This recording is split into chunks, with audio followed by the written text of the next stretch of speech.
Os anos 2000 foram históricos para o Partido dos Trabalhadores. O PSDB, que estava no comando do país com Fernando Henrique Cardoso, do estado com Geraldo Alckmin e da cidade com Renato Amari, via seus números de aprovação caírem, principalmente em âmbito federal. Ali, no começo do século XXI, Lula e o PT estavam em plena ascensão e isso os levaria à presidência em 2002. Em 2003, um capítulo da história do Brasil.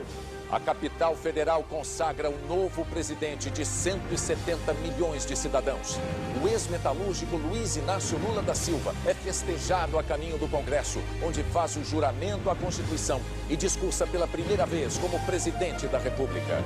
Hoje é o dia do reencontro do Brasil consigo mesmo.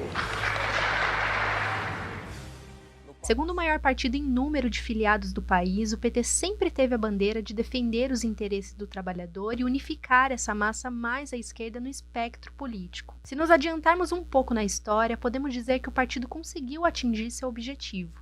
Ele governou o país por 13 anos, ajudou a erradicar a fome, a diminuir consideravelmente o desemprego no país e aproveitou e muito do boom das commodities que fizeram o Brasil crescer. Para além disso, o PT também foi pego em escândalos de corrupção como o Mensalão e a Lava Jato. Os esquemas geraram o impeachment de Dilma Rousseff em 2016. Por 61 votos a 20, o Senado aprovou o impeachment da agora ex-presidente Dilma Rousseff. E levaram Lula para a prisão em 2018, por mais de 500 dias. O Moro acaba de ordenar a prisão do ex-presidente Lula.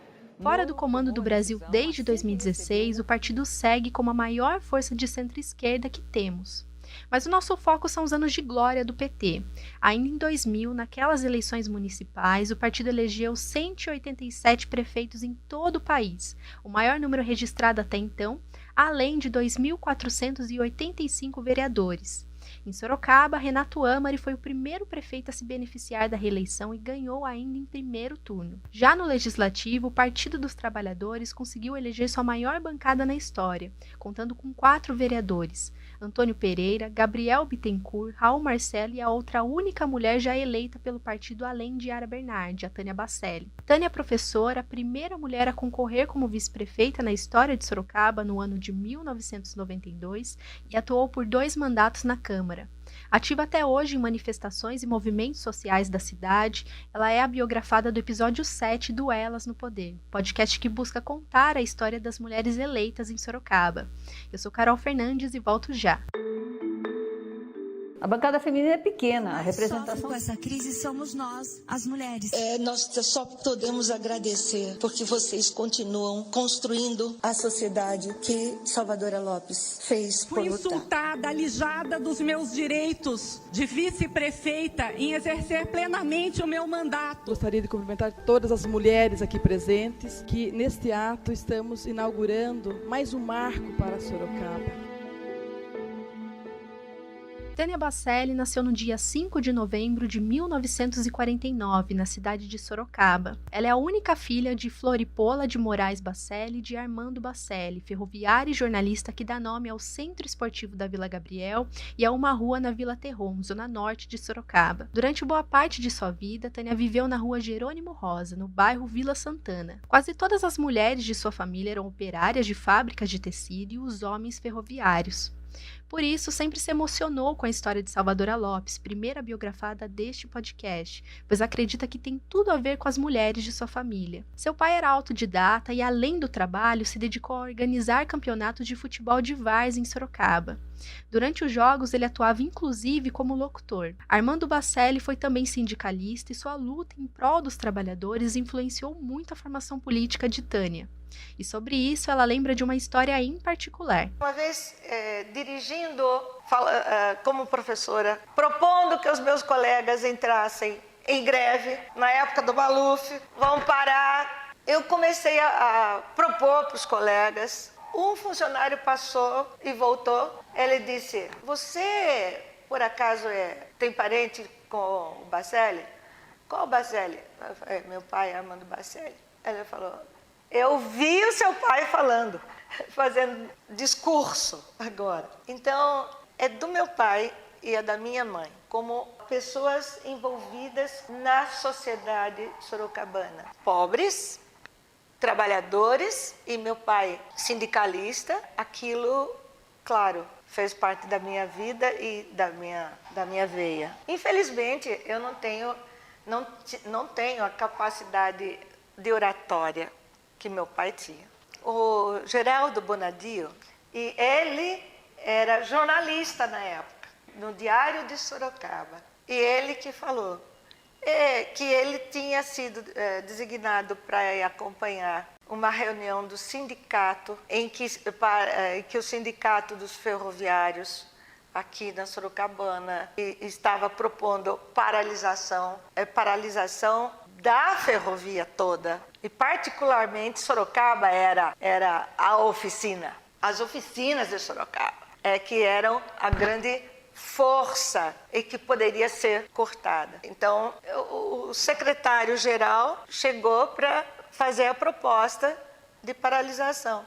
Segundo o Geraldo Bonadio, o meu pai, que também era do jornal, do Diário de Sorocaba, estava presente e, no final das contas, ele pediu a palavra. E quem realmente conseguiu convencer e fazer parar a greve geral, acontecer a greve geral, foi meu pai. Então, essas coisas acabam ficando na vida da gente. Com o pai sempre muito ocupado, Tânia costumava ficar a maior parte do tempo sozinha com a mãe.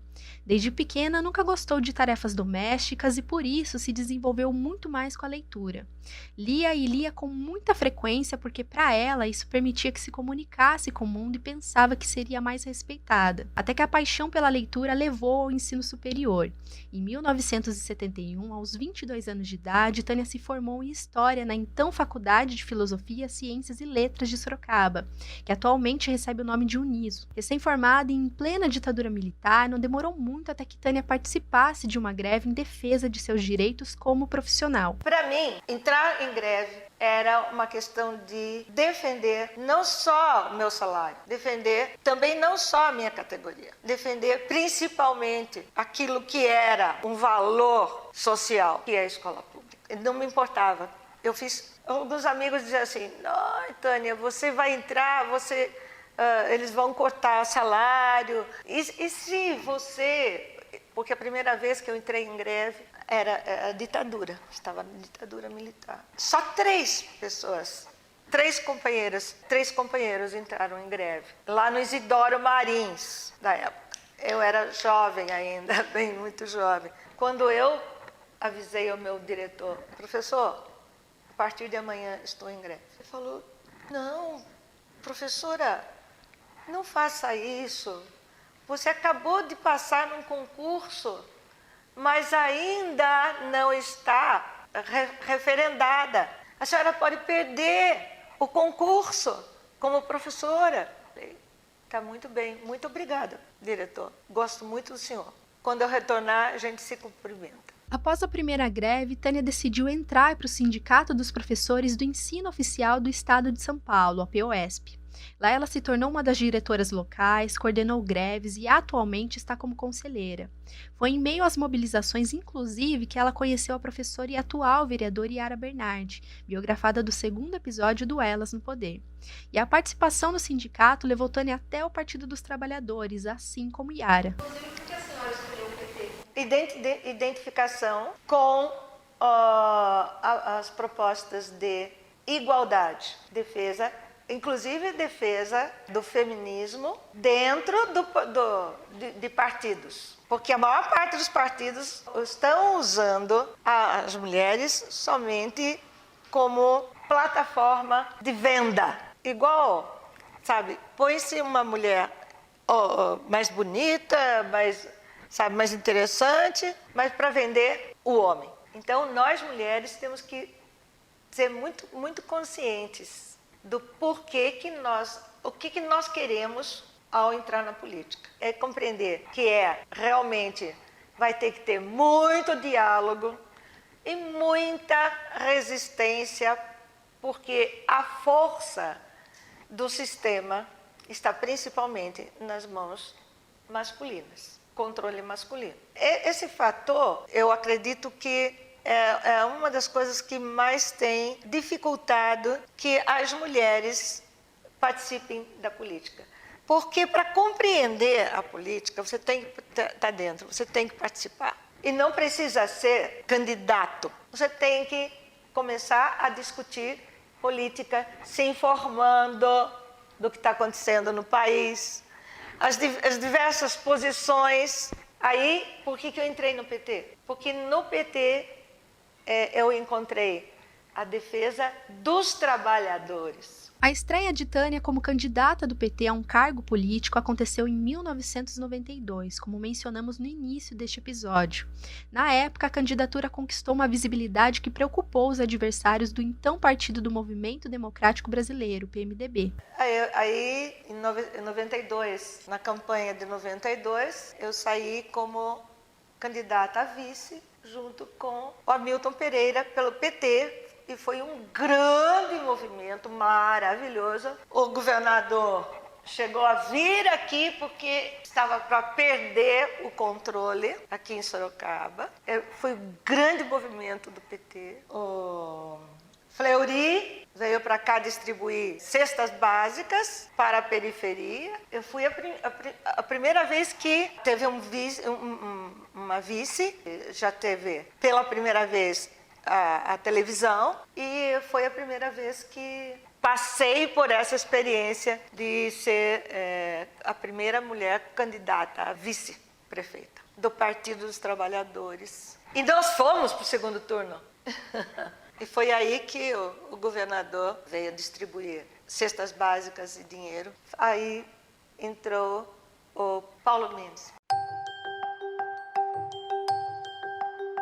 Após as eleições, Tânia deu continuidade ao trabalho nas salas de aula e às mobilizações dentro do sindicato. Como professora, Tânia deu aula na Escola Estadual Professor Júlio Berrimbach Lima, no bairro Jardim Santa Rosália.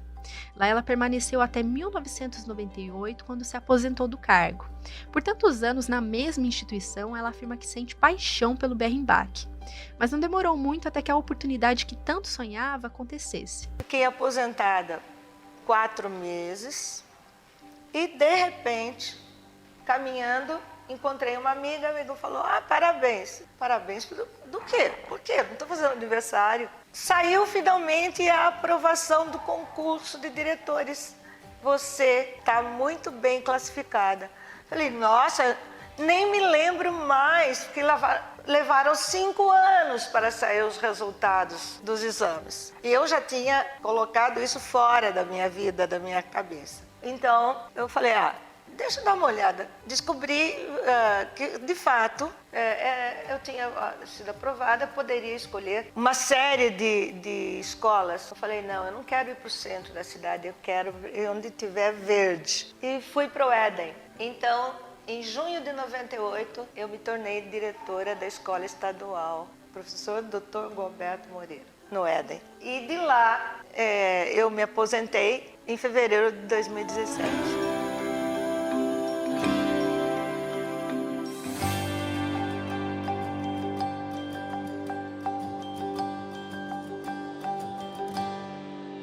Dois anos após o anúncio da aposentadoria, Tânia voltou a concorrer nas eleições municipais novamente, desta vez como candidata a vereadora. Ela foi eleita com 2.309 votos e, além dela, a advogada Cíntia de Almeida, do PV, também entrou para a mesma legislatura na Câmara. Mas antes de falar sobre o mandato, é importante lembrarmos um fato. Em agosto de 2000, os vereadores da cidade aumentaram seus salários para a legislatura 2001-2004, sendo de R$3.000 para R$4.000. Porém, a Justiça Eleitoral reduziu o número de vereadores de 21 para 14. A decisão surpreendeu os candidatos e levou 7 vereadores aptos para serem suplentes a entrarem na Justiça pedindo para assumirem o mandato. A decisão foi aceita e em abril de 2001, outros 7 vereadores tomaram posse de suas cadeiras na Câmara. Agora voltamos ao primeiro mandato da Tânia como vereadora. Dentro da Casa de Leis, conforme a própria professora descreve, ela deixou de ser só sindicalista e passou a entender quais são os jogos que existem no sistema político.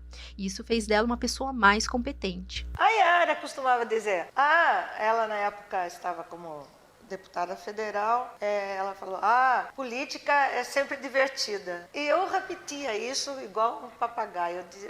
E uma vez eu disse, mas eu não acho divertido, não. Eu sofro muito para conseguir fazer com que os meus colegas, os demais vereadores, não só me respeitem, mas votem comigo, e por mais que eu tenha que justificar. E é muito trabalho. Realmente é muito trabalho. Isso foi muito trabalho. É saber aonde procurar as informações. Quais são as peças que você tem que juntar para conseguir, por exemplo, aprovar. Foi um projeto meu que eu consegui aprovar no final do primeiro mandato, em 2004. Em todo final de mandato, é quando os vereadores se juntam, a Câmara se junta para aprovar qual vai ser o salário, a remuneração dos vereadores nos próximos 4 anos. E eu, naquela época, tinha conseguido um grande apoio popular. E eu consegui aprovar que o salário dos vereadores do próximo mandato seriam reajustados pelo índice que fosse dado aos funcionários públicos municipais, que era sempre inferior. Né? Por quê? Porque quando você tem um mandato, você tem que ser muito mais responsável, porque você aspas, um funcionário público. Mais do que o funcionário público, que você é responsável, são 20 vereadores. Eu dizia assim, eu me sinto responsável por 600 mil sorocabanos. Consegui e fui reeleita. Tá? E o trabalho dos 18 anos tem aí para quem quiser, quem se interessar. Eu continuei trabalhando, defesa do meio ambiente, defesa dos animais, consegui a luta para conseguir uma coisa mínima, que era tradução em libras da sessão da Câmara. Isto está junto com aquilo que eu acabei de falar. Olha, às vezes era uma dificuldade imensa para conseguir passar uma coisinha dessas que eu queria. A minha proposta era, eu tinha ido falar com a secretária de Educação para que a Libras fosse para a rede municipal de educação. E foi graças à Associação de Surdos de Sorocaba, a SUS, que eu trabalhei junto com eles, eu participei com eles, eu aprendi eu fiz audiências públicas com eles, né? E foi com isso que eu consegui, mas não consegui o que eu tinha proposto, que era passar a ter tradutores e intérpretes em todas as escolas. A secretária da Educação, na época, disse que não, que isso não era possível, não era viável. Aí eu tive que negociar com os meus colegas para pelo menos ter a tradução da sessão Câmara e que já tinha televisão. A luta de Tânia no Legislativo foi marcada pela preocupação com o meio ambiente. Essa era a pauta de outro vereador e colega de partido, o ambientalista Gabriel Bittencourt. Juntos, eles atuaram muito pelas causas ambientais e proteção animal. Um dos grandes destaques da atuação de Tânia e Gabriel foi destinar recursos ao Santuário de Grandes Primatas de Sorocaba, uma iniciativa global cujo objetivo é lutar pelas garantias dos direitos básicos à vida, liberdade e não tortura dos grandes primatas não humanos. O santuário está localizado próximo ao bairro do Éden, em Sorocaba, zona industrial da cidade. Em 2004, Tânia foi autora de algumas homenagens ao criador do santuário, Pedro Interian, além de entrar em uma batalha contra a prefeitura e com a justiça por 2 chimpanzés que viviam no local, Black e Rita. De acordo com jornais da época e publicações no próprio site do santuário, a prefeitura determinou a transferência dos primatas para o Zoológico Municipal Quinzinho de Barros, mas a família Interian não aprovava a transferência por conta da idade avançada do animal e exposição a que ele seria submetido. Black chegou ao Zoo de Sorocaba na década de 1970, quando foi resgatado de um circo.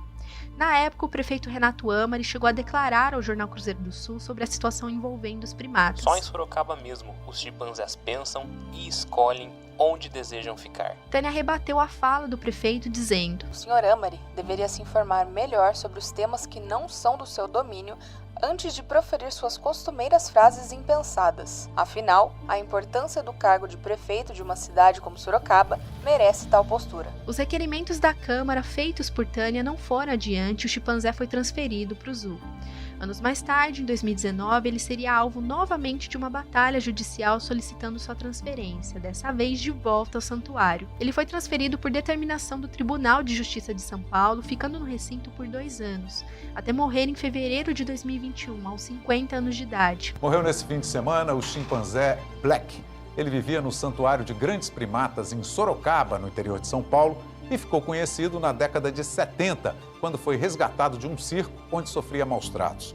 O chimpanzé viveu a maior parte do tempo no zoológico da cidade, na companhia de outros animais. E há quase 20 anos foram feitas várias tentativas para transferi-lo para o Santuário de Primatas. Desde 2019, ele estava no santuário por uma ordem judicial.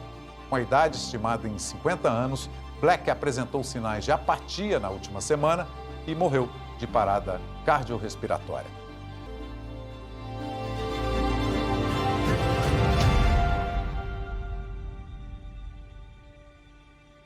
Mas voltando para 2004, mesmo consciente das dificuldades, Tânia decidiu tentar a reeleição para o cargo no pleito municipal daquele ano. E não era à toa, o PT vivia uma de suas épocas de ouro com a vitória de Lula na presidência. Mas em Sorocaba, naquele ano, a disputa para o segundo turno não envolveu um partido de esquerda. Novamente, em busca do executivo, o então deputado José Crespo, do PFL, concorreu contra o médico Vitor Lippe, do PSDB, que venceu as eleições com mais de 167 mil votos. Nada vai conter o nosso amor, ninguém tira o que a gente conquistou. Eu quero ver nas ruas da cidade o sorriso de um povo vencedor, que já escolheu com dignidade, a continuidade é Vitor Lippe pra fazer. Desta vez, Tânia foi eleita com 2.720 votos. Além dela, a Câmara elegeu outra mulher, a pastora Neuza Maldonado, do PDT, próxima biografada do podcast. Além de Tânia, o PT também manteve sua bancada de 4 vereadores. Mesmo sendo minoria em meio a tantos homens eleitos, ela garante que com eles se entendia. Em relação aos homens, o que era para você? Olha, com homem eu sempre me entendo. Eu não tenho problema com homem. Marinho Marte, que foi muito deselegante, não, foi agressivo comigo, mas Marinho Marte era agressivo com todo mundo. Com aquilo que eu disse, eu com os homens eu não tenho problema, porque se der, vai levar. Não me intimida. Eu posso abraçar, beijar e dizer, parabéns, estou votando com você em função disto, daquilo, daquele outro. Em função das justificativas, tá? Então você me convenceu. Por força, você não tira de mim um apoio político, ainda que ele seja, não me importa. Aliás, eu fui vereadora também junto com João Donizete. Grande amigo meu, ele PSDB, eu PT. Quando eu propunha, eu falava com ele, João, isso aqui é isso, tá? Olha os valores, olha que benefícios que pode trazer aí para a comunidade, tá? Sabe? Não tinha problema. Embora, João, coisa que eu era contrária, vindo do executivo, do prefeito, votavam favorável. Eu votava contrário. O PT votava contrário. Isso é política. É necessário você entrar para você compreender que ora você consegue, ora não consegue. Mas nem por isso não vai se fazer acordos que sejam ruins de qualidade moral, de qualidade contra os valores que você está defendendo. Mas você pode votar sim a favor deste, a favor daquele. Então, mas isso só por isso que a mulher tem que entrar na política. No segundo mandato, Tânia enfrentou uma clara situação de machismo. Após discursar em uma sessão na Câmara sobre o abandono do canil da Guarda Civil Municipal e protestar contra o sacrifício de cães que estava ocorrendo nas zoonoses da cidade, o vereador Hélio Godoy, então do PSDB, disse que Tânia estava no cio. A situação gerou protestos por parte da população que foi em peso até o plenário do Legislativo, carregando faixas e gritando palavras de ordem. Dias depois, Hélio levou sua mãe e seu filho até a Câmara.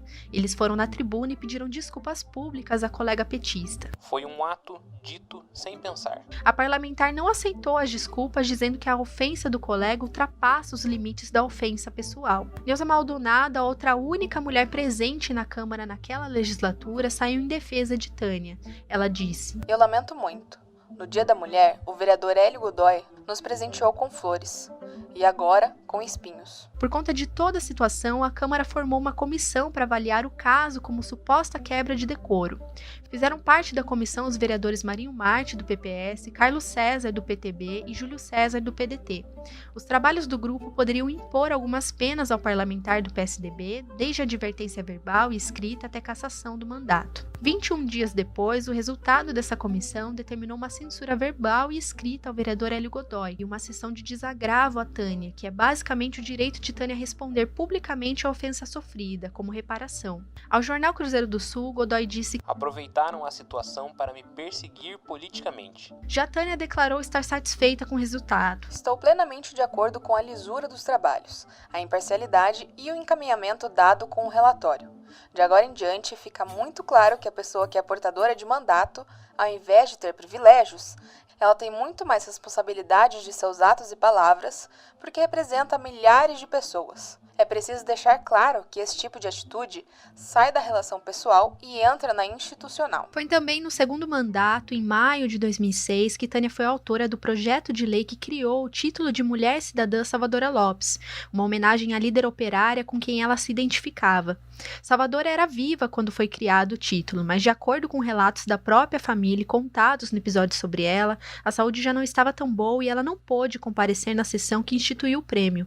Ela faleceu pouco tempo depois, em dezembro daquele ano. Em 2008, Tânia disputou novamente o cargo de vereadora. Na época, ela recebeu 1.966 votos, mas não foi reeleita. Ela então assumiu o cargo de diretora na Escola Estadual Dr. Gualberto Moreira, onde permaneceu até fevereiro de 2017, quando se aposentou. Desde então, Tânia não pretende se candidatar mais para o Legislativo sorocabano, mas garante que não deixou de fazer política. Agora eu faço política no que eu participo, no Pleno, Instituto Plena Cidadania, que eu sou presidenta do Pleno, Instituto Plena Cidadania. Eu sou da APUESP, conselheira da APUESP. Visito as escolas para saber como é que está a situação dos professores, quais são os problemas dos professores. Então, a política continua. O Instituto Plena Cidadania, o Pleno, é uma organização não governamental que tem como foco direitos humanos e suas diferentes áreas de proteção. Dessa forma, o Pleno desenvolve um trabalho de capacitação de cidadãos e cidadãs para que reconheçam e defendam seus direitos, além de acompanharem a implementação de políticas públicas.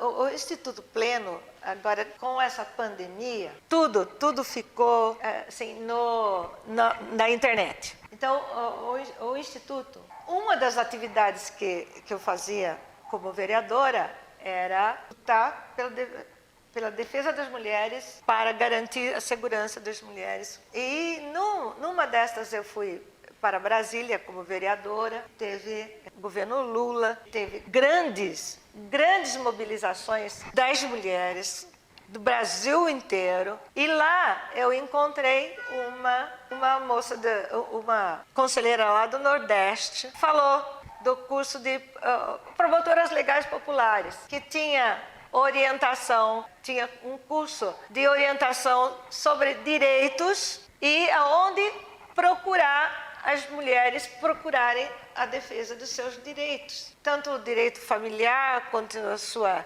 segurança pessoal, quanto direitos jurídicos. E chegando aqui, conversando com a Yara estava deputada. Eu falei: Yara, precisamos trazer esse curso aqui em Sorocaba, antes que alguma aventureira lance mão, porque vai ter que ser alguma coisa muito séria para capacitar mulheres para a ação política. Não quer dizer ação político-partidária, tá? É ação política, quer dizer, a mulher na ação, na sua vida, na sua sociedade, no seu trabalho, na sua família, né? Na vizinhança. Tá? Esse é o objetivo, por isso que é pleno, o Instituto Plena Cidadania. Então, com isso, nós conseguimos articular muito mais mulheres. Aí, o centrão da atividade passou a ser a defesa dos direitos das mulheres. Aí eu peguei esse link, que a luta pela DDM, está aberta de segunda, domingo a domingo. Porque fechava exatamente no sábado e no domingo. Que é exatamente quando o cara bebe e bate, soca a mulher. Então, essas são algumas das ações que a gente desenvolve no Pleno. Em 2019, Tânia foi escolhida para ser homenageada pelo tradicional bloco sorocabano Depois a Gente Se Vira. A professora participou de todas as edições do bloco em seus então 35 anos de existência. Na ocasião, o presidente do bloco na época, Paulo Sorans, disse ao jornal Cruzeiro do Sul: Ela, como educadora e professora, sempre teve uma vocação muito forte para a cultura e educação, e isso a gente entende como muito importante.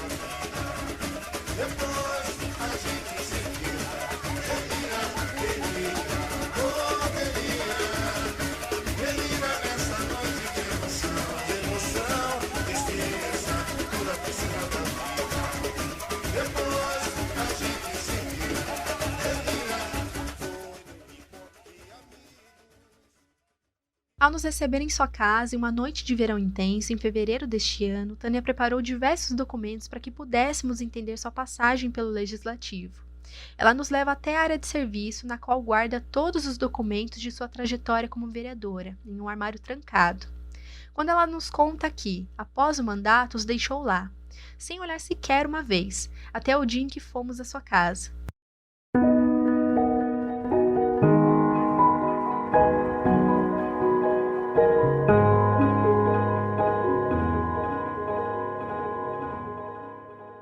Logo ao estacionarmos, vimos um adesivo da campanha municipal de 2020, da vereadora Yara Bernardi, e pensamos, acho que é aqui. E ao sair para entrarmos na garagem, vimos um cartaz com escrito Lula Livre, temos a certeza que aquela é a casa de Tânia. E logo após nos deparamos com uma sala grande e aconchegante, na qual ficamos conversando por pouco mais de 2 horas. Em toda a entrevista, a vereadora sempre relembra sua história com orgulho e com sinceridade no olhar. E para nossa surpresa, ao final da entrevista ela falou: "Eu fiquei feliz demais que vocês vieram e eu fui obrigada a olhar para tudo isso de novo e olhando eu vi que fiz um bom trabalho. Estou em paz comigo."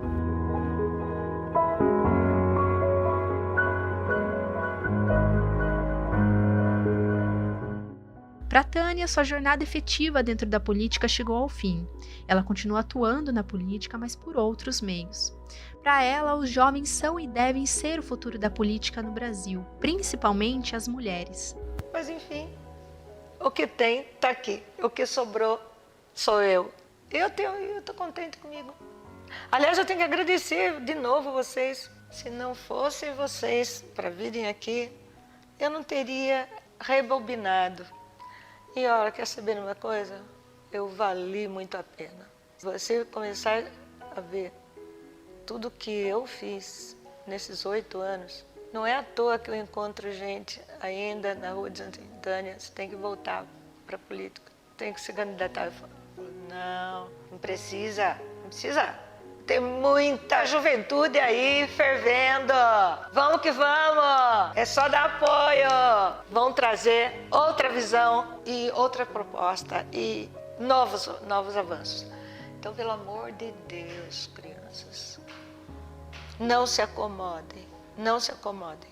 O mundo depende das inovações, de quem não se acomoda. Quem diz assim, não, disso eu não gosto, dá licença, eu vou passar. Tchau. Ah, tá, não dá para passar? Não. Então, vamos ver, vamos fazer um acordo? Tá, porque de qualquer maneira, eu vou passar para lá.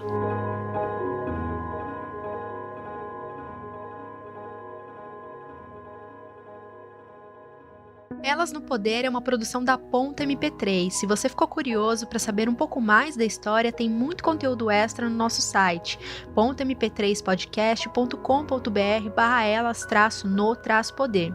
E nas redes sociais sempre em @pontamp3podcast. Para não perder nenhum episódio, não esquece de assinar o nosso feed. Eu sou Carol Fernandes, apresentadora deste podcast. A idealizadora do programa é a Tatiane Silva. O Lucas Monteiro é responsável pela pesquisa, montagem e coordenação de toda a produção. Os roteiros são assinados por mim, pela Tatiane e pelo Lucas.